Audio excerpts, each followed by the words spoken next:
نبی صلی اللہ علیہ وسلم جب صبح کے وقت اٹھتے تھے اور تہجد کی نماز شروع کرتے تھے تو اس وقت ہاتھ باندھ کر دعا پڑھتے تھے. یعنی اذا قام من اللیل یتہجد قال، اس وقت کیا پڑھتے؟ اللہم لک الحمد، اللہ سب تعریف تیرے ہی لیے ہے. انت قیم السماوات والارض ومن فیہن ولک الحمد لک ملک السماوات والارض ومن فیہن ولک الحمد انت نور السماوات والارض ولک الحمد انت الحق ووعدک الحق ولقاؤک حق وقولک حق والجنۃ حق والنار حق والنبیون حق ومحمد صلی اللہ علیہ وسلم حق والساعۃ حق. اس کے بعد دعا کرتے اللہم لک اسلمت وبک آمنت وعلیک توکلت والیک انبت والیک خاصمت والیک حاکمت فاغفر لی ما قدمت وما اخرت وما اسررت وما اعلنت انت المقدم وانت المؤخر لا الہ الا انت.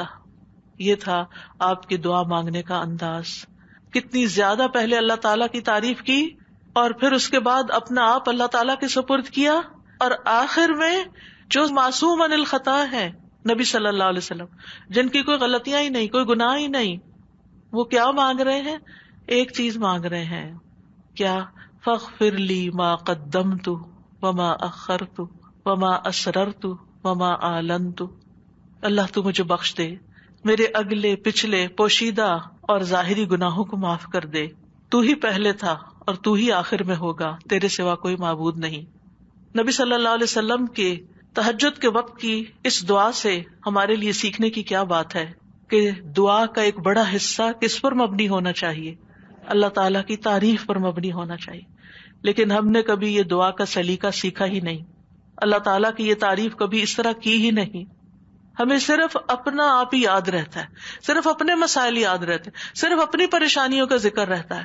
اللہ تعالیٰ کی حمد و ثنا ہم بھولے رہتے ہیں.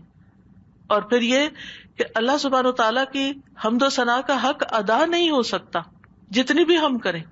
اس لیے جو اللہ کے پیارے بندے ہوتے ہیں وہ اللہ تعالیٰ کی حمد و ثنا میں زیادہ وقت لگاتے ہیں.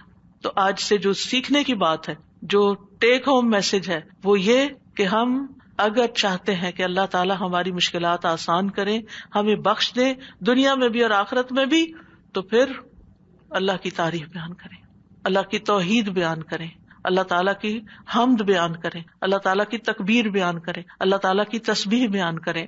اور پھر ہم دیکھتے ہیں کہ قیامت کے دن اللہ تعالیٰ نبی صلی اللہ علیہ وسلم کو سفارش کرنے سے پہلے اپنی حمد سکھائیں گے. یعنی ایک تو دنیا کے دعائیں ہیں نا جو دنیا میں ہم مانگتے ہیں، اور آخرت میں اس بات کی دعا کہ اللہ تعالیٰ آپ حساب کتاب قائم کر دیں، یہ بھی ایک دعا ہوگی نا. یہ سفارش ایک دعا ہے، لیکن اس سفارش سے پہلے کیا ہوگا؟